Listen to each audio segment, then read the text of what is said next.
है तीसरी लहर को हराने के लिए क्या तैयारी है। हम इसी मुद्दे पर उत्तर प्रदेश के 18 मंडलायुक्त से बातचीत कर रहे हैं और हम समझ रहे हैं कि वायरस के प्रहार को रोकने के लिए यूपी के मंडल में अब तक क्या किया गया और आगे की तैयारी क्या है। इस सेगमेंट में हम आगरा, विंध्याचल और बस्ती मंडल के कमिश्नर से महामारी पर महामंथन करेंगे। हमारे साथ जुड़ रहे हैं आगरा मंडल के कमिश्नर अमित गुप्ता, विंध्याचल मंडल के कमिश्नर योगेश्वर राम मिश्रा और बस्ती मंडल के कमिश्नर अनिल कुमार सागर। बिल्कुल मेनका, हम इन तीनों अधिकारियों के साथ चर्चा को आगे बढ़ाएंगे, लेकिन उससे पहले ये रिपोर्ट देख लेते हैं कि कैसे इन तीनों मंडलों ने कोरोना की दूसरी लहर के खिलाफ लड़ाई को लड़ा और अब जीत की ओर बढ़ रहे हैं।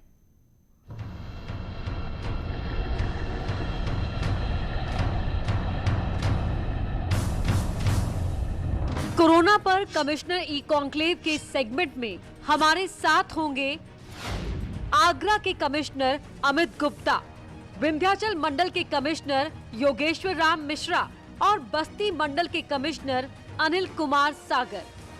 आगरा, विंध्याचल और बस्ती मंडल में 10 जिले आते हैं। आगरा मंडल में जिला आगरा, फिरोजाबाद, मैनपुरी और मथुरा। विंध्याचल मंडल में मिर्जापुर, भदोई, सोनभद्र। बस्ती मंडल में बस्ती, संत कबीर नगर और सिद्धार्थ नगर जिला आता है। आंकड़े बता रहे हैं कि इन जिलों में कोरोना को काफी हद तक कंट्रोल कर लिया गया है। गांव से लेकर शहर तक संक्रमित लोगों की पहचान कर उनका इलाज किया जा रहा है और इस प्रयास का नतीजा सामने भी आ रहा है। आगरा मंडल में 1 मई को 1394 नए मामले सामने आए, लेकिन 20 मई को सिर्फ 287 मामले ही मिले। विंध्याचल मंडल में 1 मई को 779 नए केस आए, लेकिन 20 मई को सिर्फ 192 मामले सामने आए। बस्ती मंडल में 1 मई को 460 केस मिले, 20 मई को ये संख्या घटकर 155 हो गई। यही नहीं, मौत के आंकड़े भी कम हो गए हैं। पिछले 21 दिन में आखिर ये सब कुछ कैसे हुआ? दम तोड़ते लोगों को ऑक्सीजन की कैसे व्यवस्था की गई? गांव में परेशान मरीजों तक मदद कैसे पहुंची? और अब ब्लैक फंगस कोरोना की तीसरी लहर को लेकर क्या तैयारी है? इस पर हम आगरा, विंध्याचल और बस्ती मंडल के कमिश्नर से बात करेंगे। और इस वक्त हमारे साथ जो पैनल मौजूद हैं, एक बार फिर से उनका नाम बता दूं। हमारे साथ आगरा मंडल के कमिश्नर मौजूद हैं अमित गुप्ता जी, हमारे साथ था विंध्याचल मंडल के कमिश्नर योगेश्वर राम मिश्रा जी हैं और हमारे साथ अनिल कुमार सागर हैं, कमिश्नर बस्ती मंडल। सबसे पहले अमित गुप्ता जी आपके पास आऊंगी और 20 दिनों में जो उपलब्धि आपने हासिल की है आगरा मंडल में, कहा 1400 के करीब मामले पहुंच गए थे एक दिन में और उसे आपने घटाकर 287 पर ला दिया है। इसके पीछे की वो रणनीति क्या थी जिसकी वजह से यह कामयाबी हासिल हुई और इस बीच चुनौतियां क्या रही?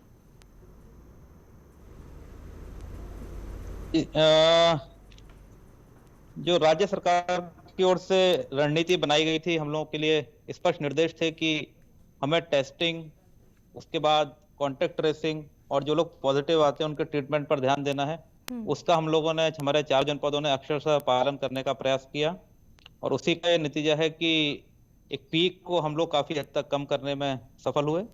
इस दौरान जो सबसे बड़ी चुनौती रही, जब केस की संख्या बहुत ज्यादा हो रही थी, उस समय निश्चित रूप से बेड की व्यवस्था करना, ऑक्सीजन की व्यवस्था करना, उस समय ज्यादा मशीनरी लगी हुई थी, तो वो समय बड़ा एक सभी के लिए लगातार दिन रात कार्य करने वाला रहा और पूरी मशीनरी ने अपना सब कुछ देने का प्रयास किया। उसमें हम लोगों के यहाँ ऑक्सीजन की भी, जब केस बढ़े, ऑक्सीजन की मांग बढ़ी, तो आगरा को एक एयर लिफ्टिंग का भी हब बनाया गया, क्योंकि यहाँ से जामनगर और जो झारखंड का इलाका है दोनों ही काफी दूर हैं और रेल मार्ग से आने में और सड़क मार्ग से आने में काफी समय लगता है। तो हम लोगों ने एयरफोर्स की मदद लेके और उसके बाद रेलवे की भी मदद लेके ऑक्सीजन की पर्याप्त व्यवस्था सुनिश्चित की और हमारे पास अब तो खैर ऑक्सीजन की डिमांड भी कम है, केसेस भी कम है, लेकिन जब केस ज्यादा थे उस समय भी हम लोगों ने हालात पर, ऑक्सीजन की सप्लाई पर काबू पाने में सफलता प्राप्त की।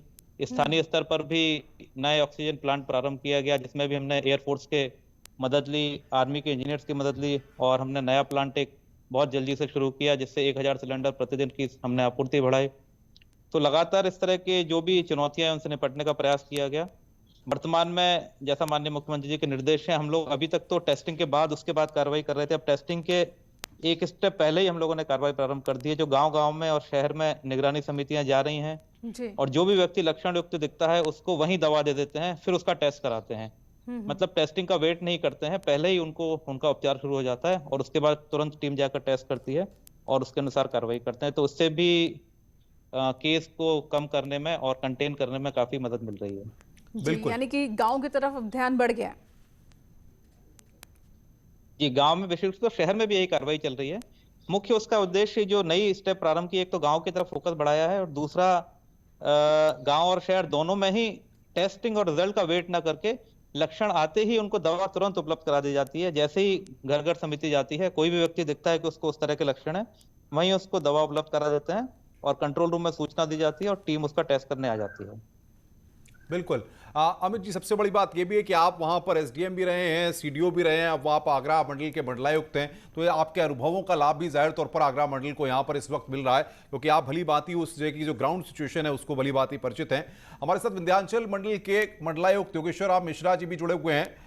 योगेश्वर भाई, मैं आपसे समझना चाहूंगा, सवाल यहां पर यह होता है कि अब हम जिस परिस्थिति में हैं, हमने देख लिया कि तीसरी वेव में बेड की दिक्कत थी, ऑक्सीजन की कमी थी, लेकिन अब तीसरी लहर को लेकर हमें अलर्ट रहना है, तैयारी करनी है, बच्चों के लिए खतरा है। ऐसे में क्या कदम उठा रहे हैं आप?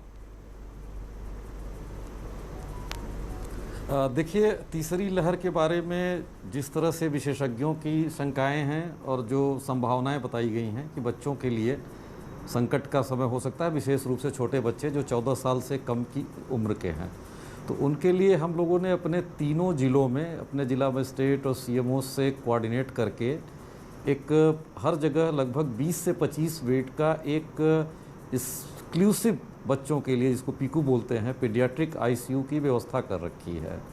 और दूसरी लहर में जैसा कि सब लोगों ने, आप लोगों ने, हम सब लोगों ने देखा कि शुरुआती दिनों में जो हमारे पास पेशेंट्स आते थे वो बहुत कम ऑक्सीजन सेचुरेशन पे आते थे, तो ऑक्सीजन की उपलब्धता 100% इन बेड्स को उपलब्ध कराई गई। और यहाँ मैं आपको बड़े विनम्रतापूर्वक लेकिन प्रसन्नतापूर्वक बताना चाहूँगा कि दूसरी वेव में जब ऑक्सीजन की दिक्कतें बहुत सी जगहों पे आ रही थी, तो विंध्याचल मंडल, जो कि काफ़ी रिमोट का मंडल है, और इस मंडल की पिक्यूलियरिटी यह है कि ये 4 प्रांतों से मिलता है, उत्तराखंड से, झारखंड से, छत्तीसगढ़ से, मध्य प्रदेश से और बिहार से, 4 राज्यों से हमारी सीमा मिलती है। और हमारे अगल बगल 2 महानगर हैं बड़े, उन सबको इससे भी हम लोगों ने कोऑर्डिनेट करते हुए ऑक्सीजन की कमी नहीं होने दिया।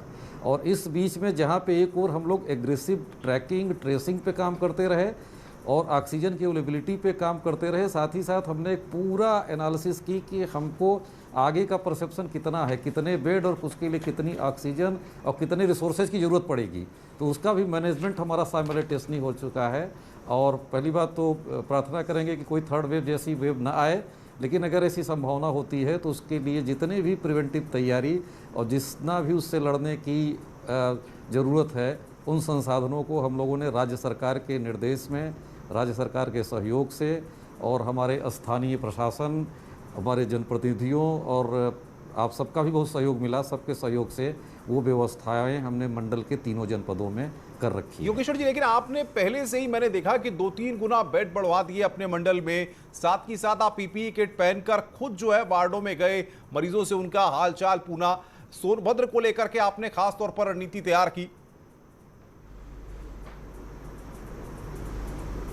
देखिए, एक संभावना हो गई, थोड़ा प्रशासनिक अनुभव से भी बहुत सी चीज़ें आती हैं कि जब जिस तरह से देखा गया कि गांव से आदमी इस तरह से आ रहा है कि ये आते ही कि 40 उसका ऑक्सीजन लेवल है, तो इससे एक संभावना बनी कि ये संख्या बढ़ सकती है। तो इसमें 2 फोल्ड कार्रवाई की गई। पहले तो जो हमारे पास जितना भी उपलब्धता हमारे राजकीय चिकित्सालयों में थी, सीएचसी में और हमारे डिस्ट्रिक्ट हॉस्पिटल में, डिविजनल हॉस्पिटल में, वहाँ पे पहले हम लोगों ने बेड बढ़ाया। उसके बाद आईएमए से, नर्सिंग होम एसोसिएशन से बात करके एक मानक दरें तय करके कि आपके पास भी जितनी बेड हैं उसने इतनी बेड आप हमको देंगे, जिसको कि हम डेडिकेटेड ऑक्सीजन सपोर्ट के साथ हम आपको कोविड के जो पेशेंट हैं, सीरियस पेशेंट है, भेजेंगे। तो उनकी पहली डिमांड यही है कि साहब हम आपको बेड तो दे देंगे, लेकिन आप हमको ये इंश्योर करिए कि आप हमें ऑक्सीजन देंगे। उनसे कहा कि आप बेड जितनी दे सकते हैं दीजिए, आपकी जितनी ऑक्सीजन की डिमांड होगी उससे हम 5 से 10% ज़्यादा आपको इंश्योर करके देंगे। तो एक तो उसका फ़ायदा हुआ। जहाँ तक वार्ड में जाने की बात है, ये रिस्की काम जरूर है, लेकिन मैं अपने अनुभव से कह सकता हूँ कि उससे मरीजों का कॉन्फिडेंस लेवल बहुत बढ़ा। बिल्कुल योगेश्वर जी, मरीजों का कॉन्फिडेंस लेवल बढ़ा, साथ ही जो स्टाफ होते हैं उनका काम भी ज्यादा अच्छा हो जाता है जब उन्हें पता होता है कि अधिकारी इस तरीके से खुद ही चक्कर लगा रहे हैं। तो अनिल कुमार सागर जी, कमिश्नर बस्ती मंडल, हमारे साथ मौजूद हैं। अनिल जी, अगर बस्ती की हम बात करें, यहाँ पर भी आंकड़ों पर लगातार आपने शिकंजा कसा रखा, बहुत ज्यादा आंकड़े बहुत ज्यादा बढ़े नहीं, लेकिन एक और मुद्दा है जिस पर लगातार चर्चा हो रही है, वैक्सीनेशन।